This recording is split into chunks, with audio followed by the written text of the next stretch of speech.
Assalamualaikum warahmatullahi wabarakatuh. Perkenalkan, nama saya Dinda Cantika Putri dengan NIM 2210 511054.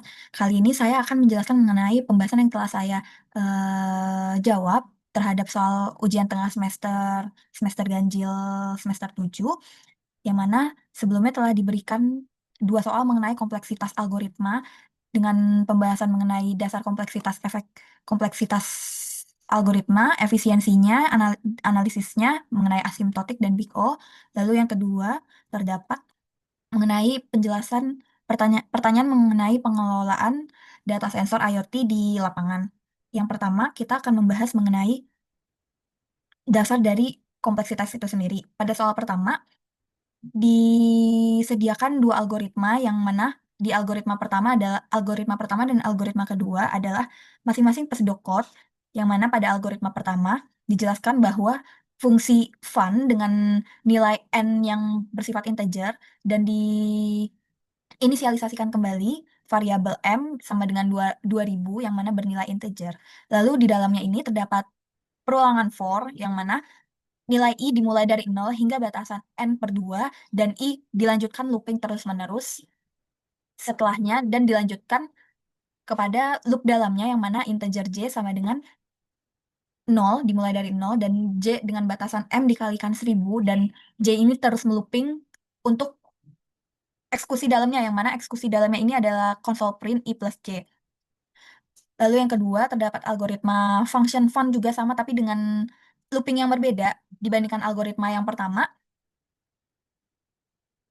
dengan eksekusi looping di dalam loopingnya ini juga berbeda, dengan eksekusi looping di dalamnya juga sama seperti algoritma yang pertama. Di sini saya akan melakukan identifikasi pseudocode dan saya akan menjelaskan mengenai masing-masing alur logika dari algoritma satu dan algoritma 2. Di sini di algoritma satu, fungsi fun telah dideklarasikan dan dimasukkan dengan integer n, yang mana selanjutnya kita akan melakukan deklarasi variabel integer m yang nilainya 2000 pada gambar ini. Dan setelah kita melakukan deklarasi tersebut, maka dilakukanlah looping bersarang.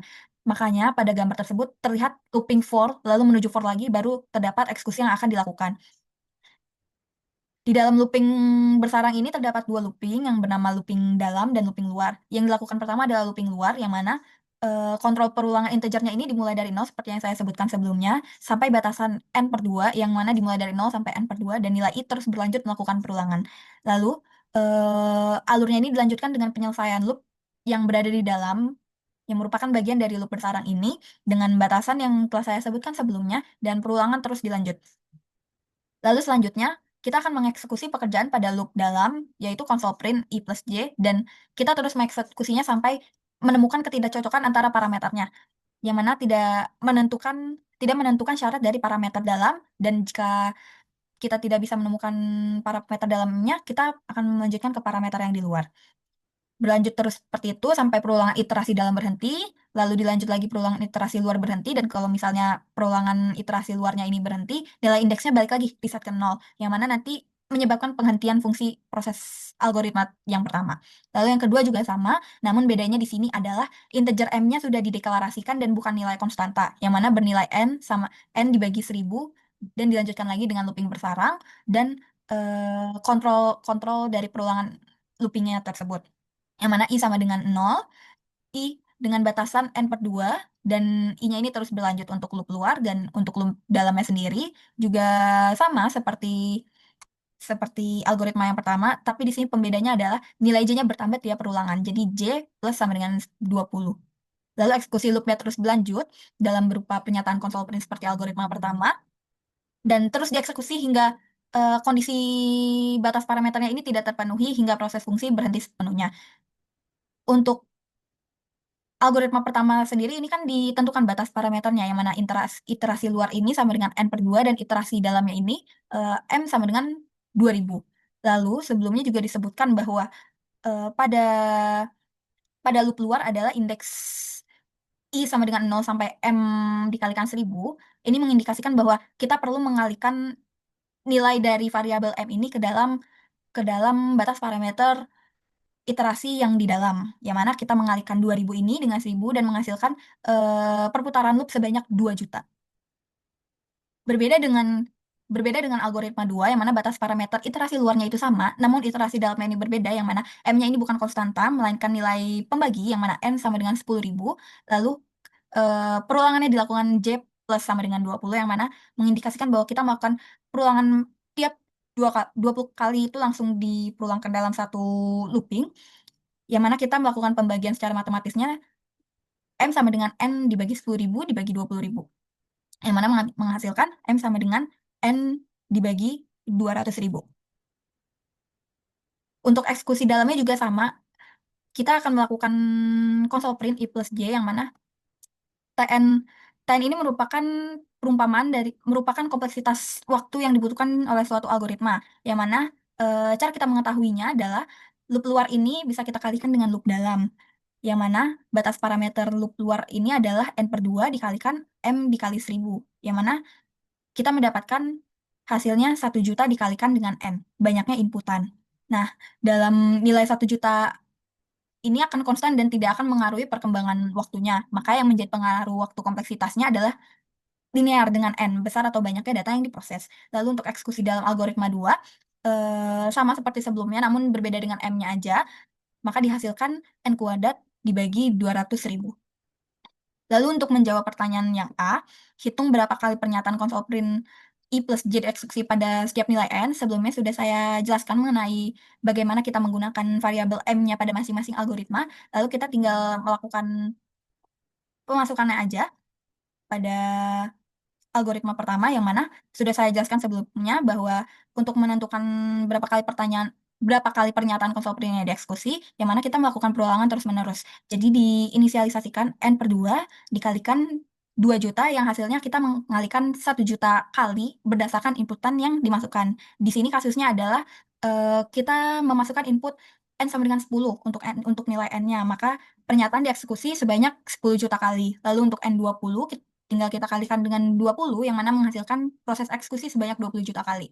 Namun hal ini berbeda dengan algoritma yang kedua yang mana pernyataan eksekusinya dari algoritma kedua ini adalah N/2 per 20.000 kali. Yang mana ketika kita melakukan eksekusi maka akan menghasilkan 100 per 200.000 kali. Nah, nilai M-nya ini sebenarnya telah kita inisialisasikan dan kita masukkan inputannya ke dalam pernyataan eksekusinya. Namun, ditemukan bahwa nilai integernya ini tidak memenuhi persyaratan batas parameter yang dibutuhkan dari algoritma kedua, sehingga nilai integernya ini nilai algoritma ini tidak bisa dieksekusi karena tidak memenuhi kondisi loop dalam J kurang dari M. Hal ini juga berlaku untuk N20 yang menyebabkan bahwa eksekusinya tidak berjalan karena proses dari pernyataan eksekusi yang telah saya sebutkan sebelumnya, sehingga menyebabkan hasilnya menjadi 0. Berikut adalah kode program yang telah saya buat, dan ini menghasilkan output N sama dengan 100, dan N, N sama dengan 10, dengan total printnya 10 juta, dan N20 total printnya 20 juta untuk algoritma 1. Untuk algoritmanya tidak bisa dieksekusi, algoritma keduanya juga tidak bisa dieksekusi. Saya akan sharing hasil programnya.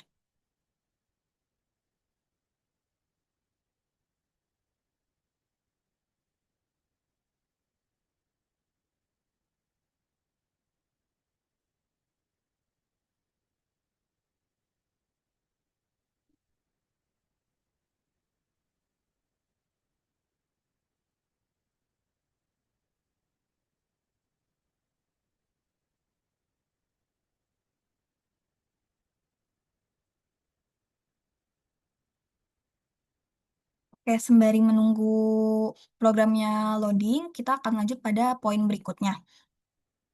Pada poin berikutnya, ditanyakan bahwa bagaimana perbandingan hasil dari kedua algoritma ini dan jelaskan apa yang menyebabkan perbedaan jumlah iterasi antara kedua algoritma.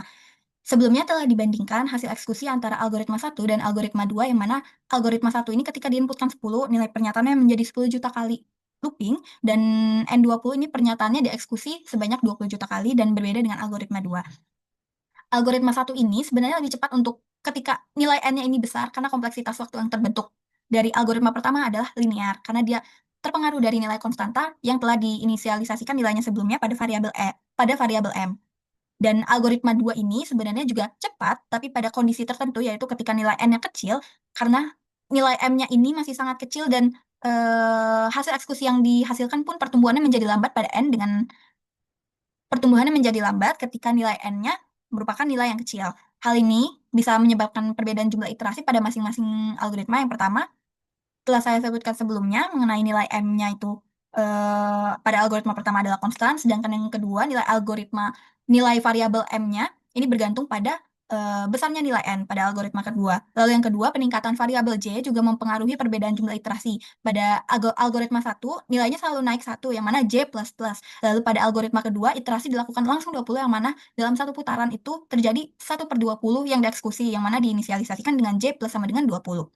Lalu yang ketiga, keterkaitan antara nilai N dan variabel M ini juga mempengaruhi, yang mana nilai nilai dari N-nya ini sendiri mempengaruhi pada algoritma 2, sedangkan pada algoritma satu tidak mempengaruhi karena nilai M-nya sudah konstan. Variabel M pada algoritma 2, dia membutuhkan nilai N, yang mana sangat berpengaruh nilai N ini terhadap eh, algoritma kedua. Di sini terdapat visualisasi perbandingannya mengenai algoritma pertama dan algoritma kedua, yang mana menghasilkan 10 pangkat 7 di sini dengan jumlah iterasinya untuk nilai 10. Lalu ini untuk nilai 20 untuk algoritma yang pertama, masing-masing algoritma pertama. Lalu yang algoritma keduanya tidak ada karena masing-masingnya tidak bisa dieksekusi.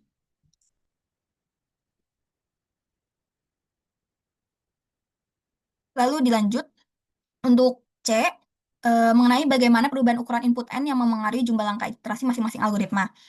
Pada algoritma pertama ini, nilai N-nya digunakan sebagai parameter iterasi luar sebagai batas perulangan pada fungsi fun.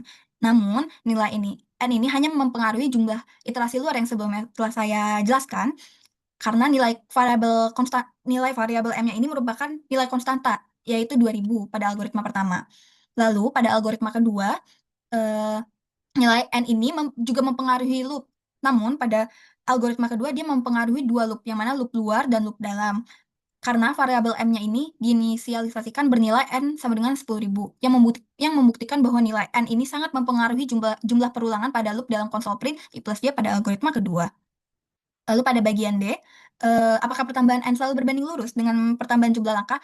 Berdasarkan pertanyaan sebelumnya yang telah saya jelaskan, hal ini juga membuktikan bahwa pertambahan nilai N tidak selalu mempengaruhi pertambahan jumlah langkah suatu algoritma, yang mana mendukung pernyataan pertambahan nilai N tidak selalu berbanding lurus atau tidak linear dengan pertambahan jumlah langkah eksekusi. Nilai N ini hanya akan mempengaruhi jika terdapat eksekusi pada suatu looping yang membutuhkan nilai dari variabel N, yang mana telah dibuktikan pada algoritma satu dan algoritma kedua.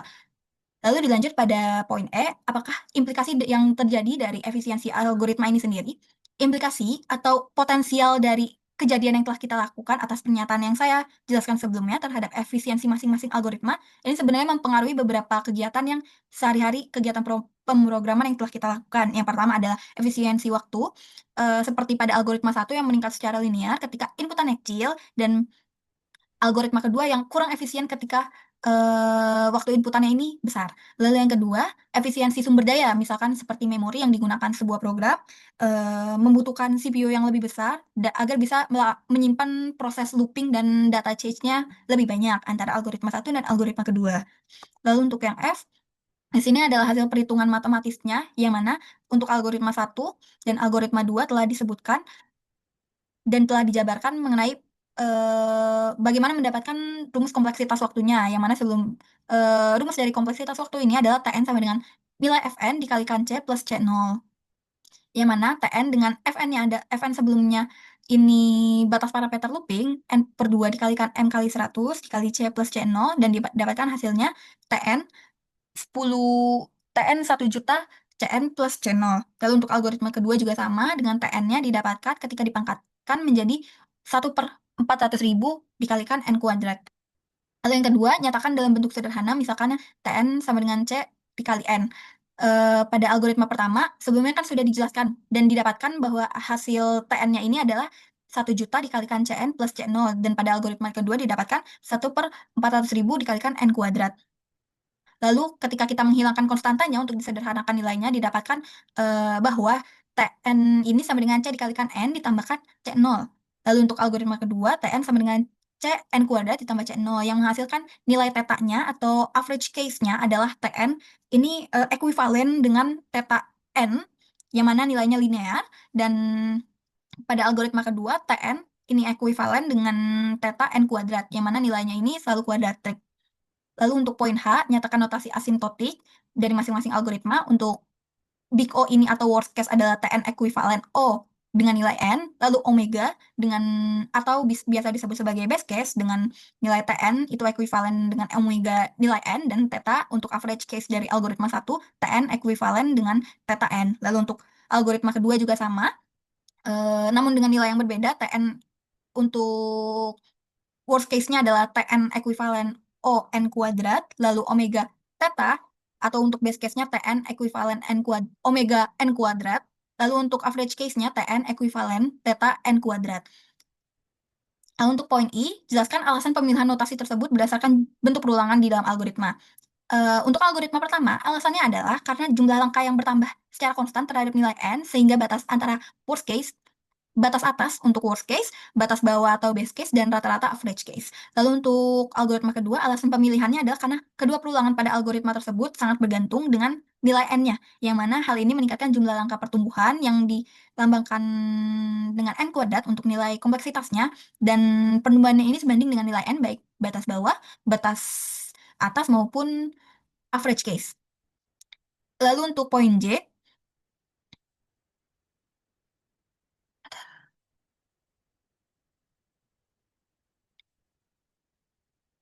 lalu untuk poin J ini sendiri, bandingkan kedua algoritma yang mana pertanyaannya adalah manakah yang pertumbuhan kompleksitasnya lebih cepat seiringnya bertambah n. Lalu yang kedua, jika kedua algoritma dijalankan pada data besar, misalnya n sama dengan 10, n sama dengan 10 pangkat 6, algoritma mana yang lebih efisiensi secara waktu, dan divisualisasikan nanti menggunakan matplotlib. Dan yang terakhir, jelaskan menggunakan konsep asymptotic growth rate. Yang pertama, untuk poin A, pertumbuhan kompleksitas, algoritma yang memiliki pertumbuhan lebih cepat dengan nilainya bertambah n adalah algoritma kedua, yang mana hal ini dipengaruhi semakin cepat waktu Tn ini, maka semakin tidak efisiensi algoritmanya. Di sini poinnya adalah pertumbuhan kompleksitas lebih cepat. Berarti semakin cepat waktu eksekusi TN-nya, maka semakin tidak efisiensi algoritmanya. Berarti yang kita cari adalah algoritma yang sebenarnya tidak efisiensi. Berdasarkan hasil perhitungan, yang didapatkan adalah algoritma 2, karena TN ekuivalen O n kuadrat, yang mana dia naik sebanyak 4 kali lipat. Lalu untuk B, penjelasan konsep asymptotic growth rate, laju pertumbuhan perbandingan dengan n sama dengan 10 pangkat 6. Untuk algoritma pertama sudah dijelaskan pada soal yang sebelumnya, begitu juga algoritma kedua, dan didapatkan hasil output kodenya n sama dengan 1 juta, dan algoritma satu ini sekitar 1 triliun. Lalu untuk algoritma kedua total iterasinya 2,5 juta. Lalu untuk visualisasi perbandingannya, ini untuk perbandingan jumlah langkah algoritma pertama dan kedua pada n sama dengan 10 pangkat 6. Ini untuk algoritma pertama, 10 pangkat 12. Lalu untuk algoritma kedua, ini nilainya tidak terlihat karena nilainya berbanding jauh dengan algoritma pertama. Lalu inti perkembangan untuk growth rate algoritma satu dan algoritma kedua. Di sini kita lihat untuk algoritma kedua dia perkembangannya tumbuh cepat. Namun untuk algoritma pertama dia pertumbuhannya stabil atau linear.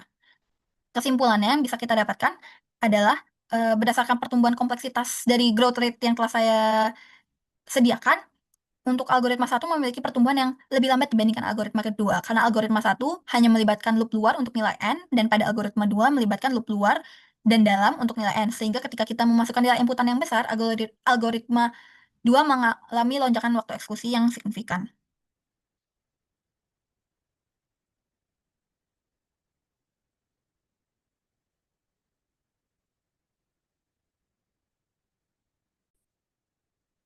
Oke, kita lanjut untuk menunjukkan program yang telah saya lakukan untuk melakukan visualisasi dari algoritma pertama dan algoritma kedua. Kita share.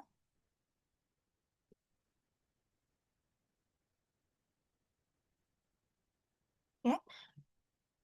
Ini untuk algoritma pertama dan kedua, dibuktikan bahwa didapatkan perbandingan jumlah algoritma satu dan algoritma keduanya adalah 10 juta dengan nilai n-nya 10. Lalu untuk algoritma algoritma 20 algoritma dengan nilai N-nya 20 sama dengan didapatkan algoritma pertama nilainya 20 juta, lalu algoritma kedua tidak bisa dieksekusi masing-masing untuk nilai 10 dan nilai 20. Ini untuk visualisasinya. Lalu ini perbandingan jumlah ketika nilai N-nya adalah 1 juta atau nilai inputannya ini 1 juta, yang mana algoritma menghasilkan total iterasinya adalah 1 triliun, lalu untuk algoritma kedua total iterasinya adalah 2,5 juta. Lalu ini untuk growth rate algoritma pertama dan algoritma kedua. Didapatkan hasil bahwa algoritma pertama dia menghasilkan nilai average case yang cukup stabil, lalu untuk yang algoritma kedua dia nilainya adalah kuadratik, yang mana n kuadrat.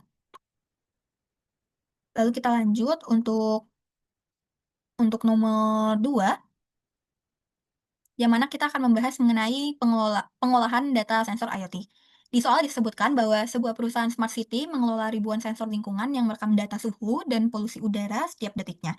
Data tersebut ini perlu diproses untuk menghitung total kumulatif harian dan mendeteksi tren peningkatan polusi dari waktu ke waktu. Terdapat dua tim pengembang yang mengusulkan dua pendekatan berbeda. Pendekatan yang berbeda untuk menghitung total kumulatif data sensor. Yang pertama, menggunakan algoritma A atau algoritma iteratif yang mana loop bersarang ini pada perangkat lapangan. Digunakan pada perangkat kecil, edge device seperti Raspberry Pi, atau seperti MQ series untuk sensor gas. Karena sederhana dan mudah diimplementasikan dengan algoritma sebagai berikut pada gambar. Lalu untuk pendekatan kedua, menggunakan algoritma B dengan recursive divide and conquer untuk server cloud digunakan pada server pusat dengan kemampuan proses paralel yang lebih tinggi dengan algoritma sebagai berikut. Lalu kita identifikasi sedokot masing-masing pendekatan, yang mana ada pendekatan 1 dan pendekatan 2. Untuk algoritma A atau pendekatan 1, kita mendeklarasikan fungsi kumulatif iteratif dengan nilai data n diinisialisasikan total sama dengan 0, lalu dilakukan loop luar dari I0 hingga I dengan batasannya N, lalu di dalamnya lakukan loop dalam dari J sama dengan 0 hingga J dengan batasannya I, sehingga setiap iterasi menambahkan data dengan indeks J ke dalam variabel total, sehingga setelah semua loop selesai, fungsi ini dikembalikan sebagai hasil akhir dan fungsi selesai. Lalu untuk pendekatan 2, dengan kumulatif rekursif, menerima parameter data dari N, inisialisasi variabel total N, dan lanjut. Lalu untuk kode program algoritma A, lalu untuk algoritma B, seperti pada di gambar. Lalu untuk kita menjawab poin A, tentukan fungsi waktu eksekusi TN dari kedua algoritma, jelaskan langkah-langkah penurunan rumusnya. Untuk algoritma A, cara pendekatannya juga sama seperti yang saya jelaskan pada soal nomor 1, mengenai bagaimana kita mencari kompleksitas waktunya. Nilai pada algoritma 1 ini sebenarnya membentuk sebuah aritmatika yang mana mendapatkan nilai baris aritmatikanya adalah n ditambah n dikalikan n plus 1 dibagi 2, yang mana kita bisa menentukan kompleksitas waktunya adalah sama dengan C dikali n dikalikan n plus 1 dibagi 2 ditambahkan C0 dan menghasilkan nilai Tn 1/2 n kuadrat dikurangkan 1/2 n. Dan kita melakukan metode substitusi yang mana untuk mencari nilai dominasinya. Ya, ini ditemukan adalah Tn sama dengan 1/2 n kuadrat dan kita hanya mengambil nilai dominannya yaitu n kuadrat dan kita mendapatkan nilai average case-nya adalah n kuadrat. Lalu untuk algoritma B, untuk pendekatan 2 juga sama dilakukan fungsi rekursi dengan menggunakan metode substitusi. Lalu kita mendapatkan nilainya untuk mendapatkan bagaimana proses ini didapatkan, lalu kita melakukan model substitusi pertama untuk menentukan polanya, didapatkan nilai Tn-nya, lalu untuk melakukan substitusi kedua untuk mendapatkan polanya bagaimana, didapatkan pola koefisiennya 2 pangkat K, lalu untuk nilai konstanta 2 pangkat K dikurangkan 1 dikalikan D. Lalu didapatkan untuk dilakukan substitusi ke K, lalu membentuk rekursi, sehingga rekursi berhenti di N sama dengan 2 pangkat K sama dengan 1, karena batas paling ujungnya, lalu dilakukan substitusi terhadap nilai K-nya dan membuat melalui aturan logaritma dan disederhanakan agar mendapatkan nilai Tn sama dengan average case N. Nyatakan kompleksitas waktu masing-masing dalam notasi Big O, yang mana Big O dan Big Theta, yang mana pada algoritma A, berdasarkan pengujian yang telah saya lakukan di atas melalui metode substitusi, pada algoritma A didapatkan bahwa kompleksitas waktu Big O-nya adalah O n kuadrat dan Big Theta-nya ada O n kuadrat. Lalu untuk algoritma B, Big O-nya adalah O n dan Big Theta-nya adalah O theta n. Lalu jelaskan kasus terbaik, base case, worst case, dan average case-nya. Untuk kasus terbaiknya adalah n kuadrat, terburuk dan rata-rata semuanya sama, sehingga menghasilkan base case ini sama dengan worst case dan sama dengan average case. Lalu untuk algoritma yang kedua, hal ini didapatkan pada terjadi kasus terbaiknya didapatkan ketika rekursinya terjadi begitu cepat, ketika n kurang dari sama dengan 1, namun tidak ada pemanggilan rekursif yang perlu ditambahkan. Untuk kasus terburuknya, ini juga terjadi ketika nilai n-nya besar dan algoritma memanggil dua rekursi, sehingga jika kita misalkan n sama dengan 8, maka jumlah total pemanggilannya menjadi 15. Dan begitu pun untuk kasus rata-rata. Jika sistem memproses 1 juta data sensor per jam, bagaimana kita memilih algoritma yang cocok? Di sini saya telah menjelaskan bagaimana algoritma ini berpengaruh karena pada algoritma 1 didapatkan jumlah operasi datanya ini mencapai 10 pangkat 12 operasi data, yang mana algoritma ini sebenarnya cocok digunakan untuk data yang berukuran kecil saja, tapi tidak cocok untuk data yang berukuran sangat besar. Nah, untuk algoritma kedua didapatkan untuk operasi data ini dia dilakukan per batch dengan hasil 10 pangkat 6 operasi data.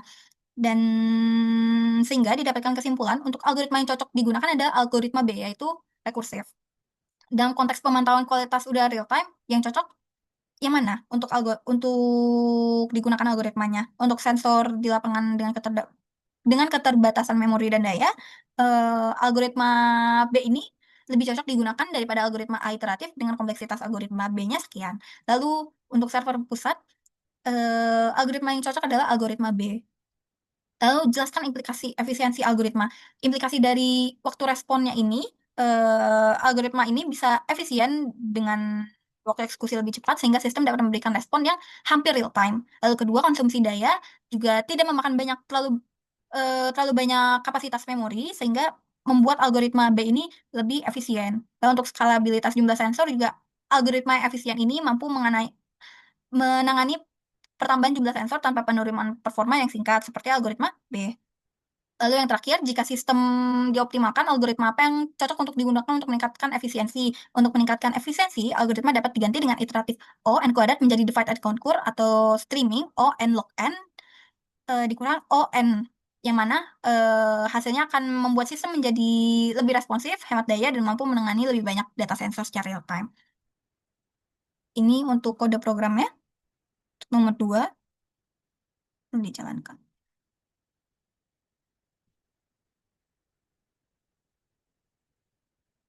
Karena real time, jadi dia membutuhkan waktu yang lebih lama. Itu saja dari saya. Terima kasih atas perhatiannya. Wassalamualaikum warahmatullahi wabarakatuh.